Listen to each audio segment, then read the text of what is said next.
Përshëndetje miq të dashur dhe mirë se erdhët në Vizionin e pasdites. Ja ku u takuam sërish bashkë, është puntata e dytë për këtë sezon. Jemi ritakuar si gjithmonë në orën 17:50 në një transmetim të drejtë për drejtë, pa diskutim në ekranin e Vizion Plus, aty ku do të qëndrojmë deri në orën 19 në një emision goxha interesant sot, të cilin kemi menduar ta ndajmë në tre pjesë të ndryshme, tre pjesë të cilat nuk kanë lidhje të drejtë për drejtë me njëra tjetrën, por janë kurioze për t'u ndarë, pasi na sjellin si histori njerëzore, na sjellin problematika aktuale që të gjithë i kemi kaluar apo i kalojmë në përditshmërinë dhe në jetën tonë, gjithashtu edhe kuriozitete dhe personazhe interesante, të cilët do të zbulojmë minutazh pas minutazhi në vijim të këtij emisioni. Dhe thash pak më parë personazhe interesante, dhe ashtu është i pari i cili do të vijë dhe të prezantohet në Vizioni pasdites sot. Por para se t'ju prezantoj me të, do më duhet t'ju prezantoj me dy sponsorat general të këtij emisioni, të cilët pa diskutim dua t'i falenderoj me mirënjohje për mbështetjen e tyre, dhe janë pikërisht Qendra multifunksionale New Generation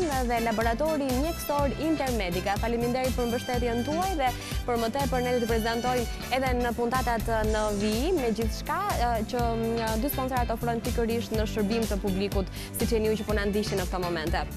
Mirë, thash më pak më parë që do nisim me një personazh shumë interesant. Në fakt bëhet fjalë për një histori jo fort të zakon, për një danez i cili pak ditë më parë ka qëndruar në Shqipëri. Në fakt qëndrimi i tij në çdo shtet është i kufizuar. Bëhet fjalë për Pedersen Thor, është një danez 38 vjeçar, i cili qëllimi i tij është të vizitojë sa më shumë vende të botës. Dhe në fakt pikësynim ka 203 vende të ndryshme në botë. Ai i kryen të gjitha këto udhëtime dhe këto lëvizje vetëm me $20 në ditë. Ai nuk udhton me avion, pa diskutim, me $20 në ditë nuk do mund të presësh dot një bilet avioni, por udhton me të gjitha mjetet e mundshme të transportit, të cilat ja mundësojnë edhe buxhetin e kufizuar që ai ka.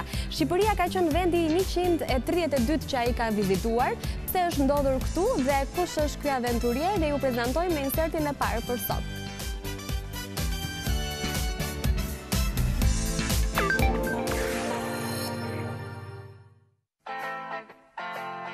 Një i huaj është një mik që nuk e ke njohur akoma. Nën këtë moto, 38 vjeçari nga Danimarka, Torbjørn Pedersen, ka ndërmarrë një aventurë të jashtëzakonshme për të bërë në jetën e tij. Gjithçka nisi 4 vite më parë, ku ai vendosi që i vetëm të bënte një udhëtim në të gjithë planetin. Ja si e rrëfen ai fillimin e kësaj nisme. Original point of the project was that nobody in history has gone to every country in the world without flying.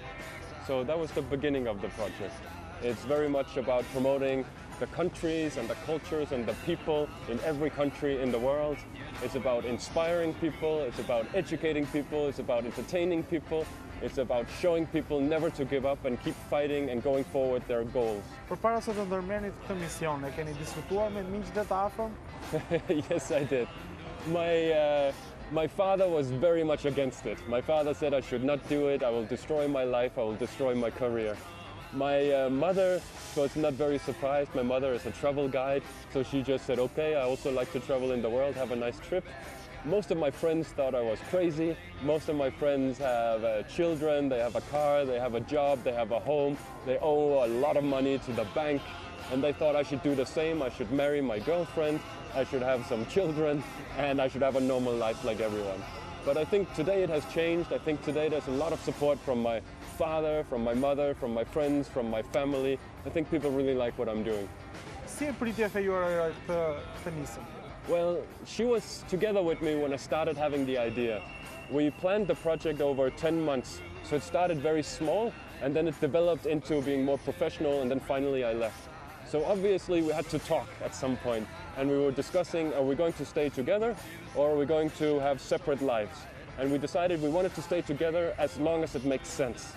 So it has been good sometimes, it has been very hard sometimes, but mostly it's good. I think we're growing stronger and stronger. And then not long ago when she came to visit me in Kenya, I had a ring and I asked her to marry me, and now she's my fiancée. So I think we're going the right direction. Sa telefonata bëni në ditë? With my fiancé? Almost nothing, really, because it's too expensive for me to get a SIM card in every country, and some countries with my SIM card from Denmark is very expensive if people, they call me, Well, we do a lot of communication online with Facebook and WhatsApp and Skype sometimes. Ju jeni nisur në vitin 2013 në orën 10:10 në muajin e 10 që 10 tetor. Mos jeni pak supersticioz? I think a very big part of doing a project like this is to find out what is the day that you're going to leave home. When are you going to leave? And my girlfriend back then, my fiancée today, and we were training for a marathon. So we went to do the Berlin Marathon, and then I needed to rest my body a little bit, and we were looking for a date after that. And then we found out that the 10th of October would be a nice day because it's 10:10, and then we could say 10:10 a.m., so it would be 10:10, 10:10, and then it would also be a date that I could remember.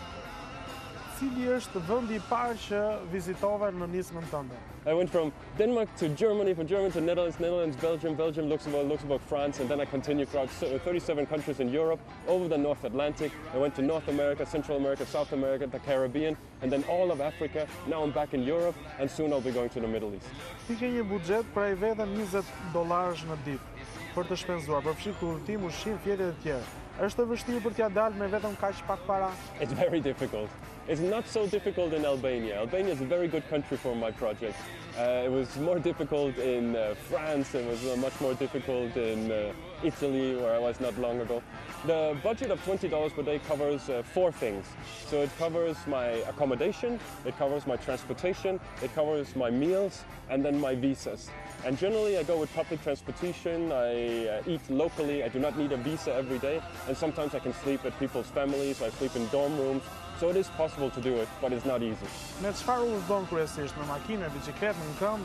No, I go with public transportation wherever it's possible. So usually I'm with a bus or a minibus or I'm with a train. I go with ferries. Sometimes I need to go on board container ships because it's the only form of transportation I can use without flying. So far I've been on 10 container ships, but I've been traveling for 4 years, so the container ships are not the biggest part of the journey. It's really taxis, buses and trains. Cili ka qenë vendi më I çuditshëm për ty deri tani? The weirdest country I've been to must be the Vatican. I think the Vatican is a very, very small country. It's only 1/8 of the size of Central Park in New York. There are no restaurants, there are no hotels, nobody's born in the Vatican.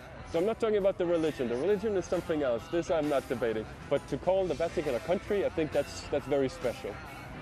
Kryesisht njerëzit marrin ndonjë send në çdo shtet që vizitojnë. Po ti e bën këtë gjë? I take stories. I meet people in every country, I bring the stories with me. For every country I try to take a picture of somebody's eyes. So I have the eyes of Albania, the eyes of Italy, and the eyes of whatever country. And then in the end of the project, we can have a collage with all the pictures of all the eyes in the world. Take a picture of the sunset in every country in the world. And then usually I take a small souvenir that I bring to someone in the next country I go to and I give it to them. And then I take something in the next country and give it to the next country again. And in the end I take something from the last country to my country and close the circle. Po këtu në Shqipëri çfarë suveniri solla? Yeah, I brought something from Algeria. But I forgot to buy something in Algeria. So I was staying in a hotel and I was just looking what could I find from Algeria, and I found some soap. So I brought the soap from Algeria and I'll give it to someone in Albania. Ka pasur ndonjë situatë të sikletshme gjatë udhëtimit tuaj? There were many difficult. There were many situations that were very difficult. I had a lot of good reason to give up, a lot of good reason to go home and stop the project, but I never did. I had malaria at one point, really bad malaria that went to my brain, and I was very sick for a long time and weak. I dealt with a lot of corruption. I lost my financial sponsorship. I had my grandmother died, and I couldn't go to her funeral because of the project rules. I miss my home, I miss my fiancée, I miss my friends. There are many things that are hard in the project. A lot of the time the visas and the bureaucracy is very, very difficult and complicated, but we found a way to go through everything. Të rrezikuar ndonjëherë jeta? It's difficult to say. I think yes. I think my life was at risk maybe several times, but since nothing really happened, it can be difficult to say. I think most of the time the most dangerous part is traffic. Even here in Albania, sometimes when I cross the road, I feel like that's when my life is at risk. But I was on a small boat that easily could have sunk, and there was no safety equipment and no life jackets. I think that was dangerous. I was in a jungle at one point and I met some very drunk men with guns and they didn't like me. And I think that could have gone really bad. The malaria could have killed me very quickly if I didn't go to a clinic. Ndodh shpesh që të flesh jashtë? No. I think I have been staying in 5-star hotels more times than I've been sleeping on the street. I have been sleeping on the street 6 times, I think. And then a few times, if the weather was nice, I was able to put up the hammock, and that has also been good for me. Then the hotels sometimes contact me and say, you have an interesting project, we want to help. So they invite me and I stay for free in 5-star hotels. But most of the time I stay in dorm rooms and guest houses, I sleep on trains, I sleep in buses, I sleep on the boats. And people invite me to their families and I sleep in a guest room or on a sofa or something like that. Cili është vendi i radhës që do vizitosh? I'm going from Albania to Greece, so Greece is the next new country. Duke shpresuar që do t'i vizitosh të 205 vendet që ti ke vënë së synim për veten tënde. Çfarë do bësh me gjithë këtë eksperiencë që ke mbledhur në gjithë këto kultura, gjithë këto vende që ke vizituar? Well, I think the first thing I'm going to do when I come back home is I'm going to sleep for 1 month. Then when I wake up, I'm going to shave. Then if I'm not already married, then I'll get married, we'll start a family, have some children. I'll start writing a book. Hopefully I can share the experiences from around the world, teach people about different cultures, show people that the world is not a scary place, that most people are just people, they're families, that we're very much connected. Everyone has Facebook, everyone takes selfies, people have fidget spinners, they watch Game of Thrones, they fall in love, they like dancing, they like sports, they like good weather, they complain about bad weather. People are just people all around the world. Ju jeni ambasador I dëshirës së mirë të Kryqit Kuq. Cili është misioni jot në këtë rrugëtim? So I'm a goodwill ambassador of the Danish Red Cross. The Danish Red Cross is one Red Cross in the world out of 190 national societies. You can find the Red Cross in 190 countries around the world. So that's more or less every country in the world you find the Red Cross. I go and visit the Red Cross in all the countries. I'm finally here in Albania, and today I'm learning about how strong the Albanian Red Cross is, how strong the volunteers they are, about the first day, and about how the Albanian Red Cross is influencing the safety and the security and helping the vulnerable people here in Albania. Të ofruar ndonjë kompani filmike për ta bërë jetën tënde film? Actually, yes. Once in a while I'm contacted by different producers. Not long ago I was contacted by someone who wanted to make a documentary about my visit in Libya. Then I've been contacted by a film company as well that also wants to do something about the overall project. I've been contacted by I don't even know what you call them, the ones that create books, and they want me to write a book.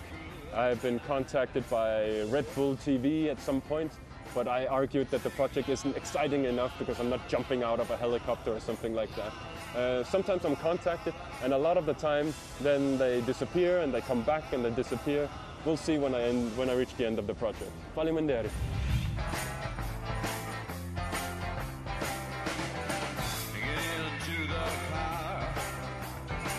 We'll be the passenger. We'll ride through the city tonight. See the city's ripped back sides. Do të shkëputemi tani për një hapësirë publicitare dhe sigurisht që më duhet të falenderoj dy sponsorat general të Vizionit të pasdites dhe ata janë qendra multifunksionare New Generation dhe laboratori mjekësor Intermedica. Ju falenderoj shumë për mbështetjen tuaj gjatë gjithë sezonit të Vizionit të pasdites. Do të shkojmë në një hapësirë publicitare dhe pak më tej do të rikthehemi në studio për të prezantuar më të ftuarit tanë dhe për diskutuar mbi një temë që pa diskutim të gjithë kemi interes të marrim informacion. Shkojmë në reklama, kthehemi prapë.